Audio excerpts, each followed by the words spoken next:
Om semua ya. Jadi tadi kita sudah baca juga secara pribadi ya, juga mungkin yang sudah baca maupun yang tadi baca bareng. Ucap syukur pada Tuhan ya, kita boleh mendengar, membaca firman Tuhan tiap hari.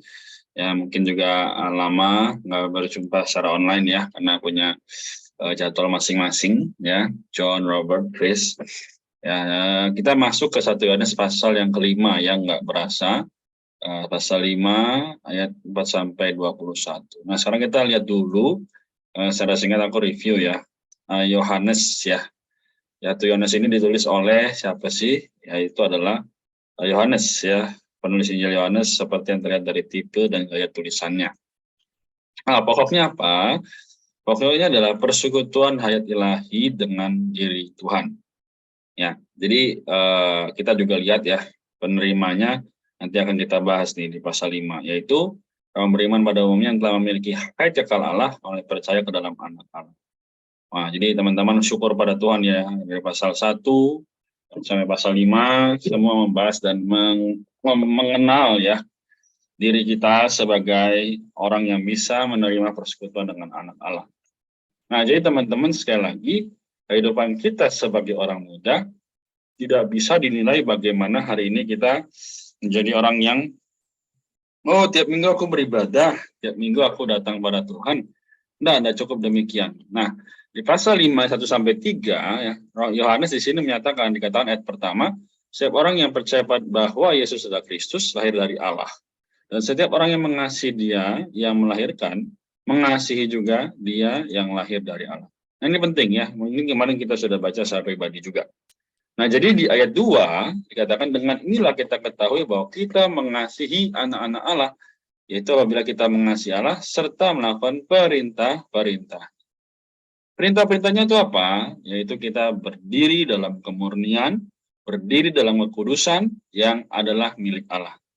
Nah, jadi ayat 3 juga berkata, sebab inilah kasih kepada Allah, itu bahwa kita menuruti perintah-perintahnya, ya karena perintah-perintahnya itu tidak berat. Ya, jangan menjadikan diri kita sebagai Tuhan aku udah hidup nih sulit sekali. Aku banyak tugas, banyak pekerjaan tiap hari. Tuhan nantilah baca firman, Tuhan nantilah doa. Tuh aku juga diberikan kasih karunia bukan? Teman-teman nggak boleh begitu.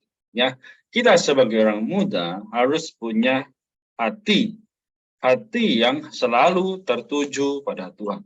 Dan ini sudah menjadi kehendak Allah, ya. Ya ingin supaya semua anaknya datang padanya tiap hari, ya. Orang tua kita juga demikian bukan? Yang mereka sangat mendambakan ketika mungkin kita kuliah, kita pulang, kita sapa, hai Pak, hai Ma, gimana kabarnya, ya kan? Kalau misalnya kita merantau, minimal seminggu sekali kita telepon mereka, mereka sungguh amat bahagia.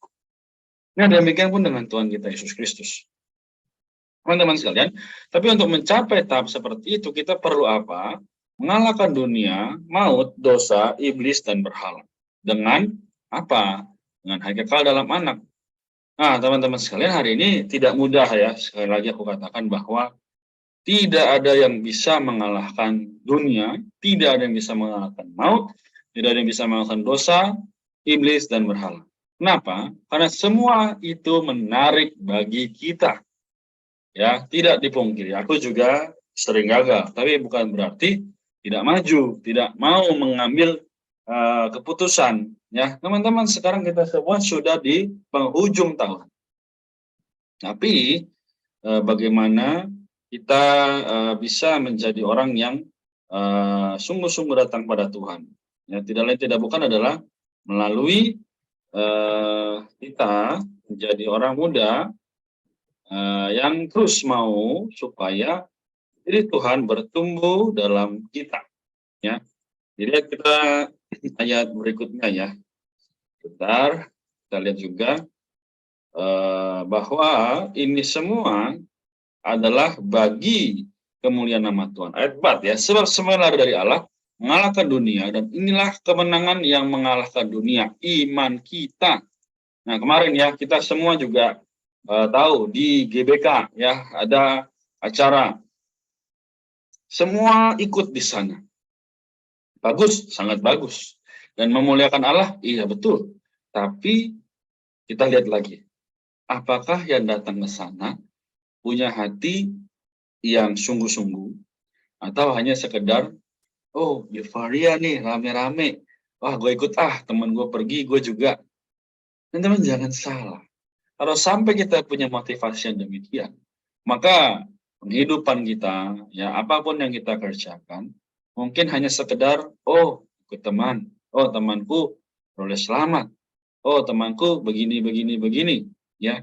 Nah teman-teman sekalian, ini menjadi hal yang mungkin menjadikan kita tidak bisa maju dalam hal rohani, karena kita ikut-ikutan. Nah di ayat 5, ya, siapa yang mengalahkan dunia selain dia yang percaya bahwa Yesuslah anak Allah? Siapa? Ya, kalau kita bisa mengakui bahwa Yesus anak Allah, kita mengalahkan dunia pasti. Tapi kalau kita tiap hari masih jauh daripada Allah, ya, jauh daripada perkataan Tuhan, ya. Halo malam Eva, kita sudah selesai baca, kita tinggal persekutuan, ya. Ya, jadi ayat 6 bilang bahwa inilah dia yang telah datang dengan air dan darah, yaitu Yesus Kristus. Bukan saja dengan air, tetapi dengan air dan dengan darah, dan rohlah yang bersaksi kepada roh adalah kebenaran. Jadi teman-teman sekalian, sekarang ya orang sedang euforia, ya, wah Piala Dunia, wah banyak berita ya dan sebagainya, wah masuk gampang banget ya di gadget kita. Tapi kebenaran ini yang adalah roh itu sudahkah menjadi kedambaan kita semua, ya?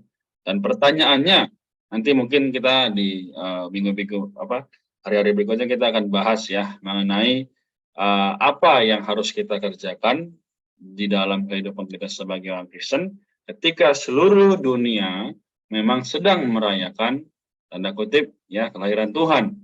Nah, teman-teman sekalian, apa yang harus kita pikirkan? Ya, di ayat 7, sebab ada 3 yang memberi kesaksian dalam surga, Bapa, Firman, dan Roh Kudus. Dan ketiganya adalah satu. Nah, ini sama seperti Bapa, Allah Putra, dan Allah Roh Kudus. Nah, teman-teman, jadi kita lanjut lagi ya. Di ayat yang ke-8 dan 9 dikatakan, ada 3 yang memberi kesaksian di bumi, roh, dan air, dan darah, dan ketiganya adalah satu. Dan ini adalah Allah Tritunggal juga. Ya. Nah, ayat 9 kita lihat, kita menerima kesaksian manusia, tetapi kesaksian Allah lebih kuat. Sebab inilah kesaksian Allah, yaitu bahwa ia bersaksi tentang anaknya. Ya. Nah, kita lihat lagi, ya. Nah, ayat 9 demikian yang berbicara. Sekarang ayat 10, teman-teman sekalian. Siapa yang percaya kepada anak Allah, yang mempunyai kesaksian itu di dalam dirinya. Siapa yang tidak percaya kepada Allah, ia membuat dia menjadi pendusta. Oh, teman-teman sekalian. Moga kasih karunia Tuhan terus bertambah dalam kita. Ya, kita juga terus mengejar diri Allah itu sendiri. Sehingga di ayat 10, ya, kita tidak lagi menjadi orang yang jauh dari Allah. Tapi kita menjadi orang yang percaya kepada kesaksian. Ya, percaya kepada kesaksian yang diberikan Allah tentang anaknya. Jadi kita bukan tidak percaya, tetapi percaya. Nah, ayat 11, kita juga lihat ya, bahwa inilah kesaksian itu, Allah telah mengaruniakan hidup yang kekal kepada kita, dan hidup itu ada di dalam anaknya. Kita lanjut ya, karena mungkin waktu ya. Terus nanti teman-teman kalau misalnya mau tanya silakan. Ayat 15, jikalau kita tahu bahwa Ia mengabulkan apa saja yang kita minta, maka kita juga tahu bahwa kita telah memperoleh segala sesuatu yang telah kita minta kepadanya. Jadi teman-teman, hari ini memang sekali lagi not easy ya. Sekali lagi sebagai orang muda terutama, banyak teman-teman kita mengajak ini ya, mengajak itu, bergaul ini, bergaul itu. Tapi di manakah ya kesempatan supaya kita bisa mengambil ya segala hal yang adalah milik Allah. Ya. Nah, ayat 16, kalau seorang melihat saudara yang berdosa, itu dosa yang tidak mendatangkan Allah, ia berdoa kepada Allah dan dia akan memberikan hidup kepadanya. Apa sih ini maksudnya? Dengan ya kita mendoakan teman kita. Ya, kita doa supaya Tuhan dapatkanlah temanku ya si A atau si B supaya dia bisa bertobat, ya dia sudah mungkin jauh daripada engkau gitu ya. Dia sudah jarang membaca firman, dia sudah jarang berdoa, dapatkanlah kembali dia. Nah, teman-teman, jika kita doa secara kusuk demikian, kita memiliki hubungan yang intim dengan Tuhan. Oke, lalu di ayat yang ke 18 ya dikatakan ya, dengan Allah yang benar sebagai kekal. Kita tahu bahwa setiap orang yang lahir dari Allah tidak berbuat dosa, tapi dia yang lahir dari Allah melindunginya dan si jahat tidak dapat menyentuhnya.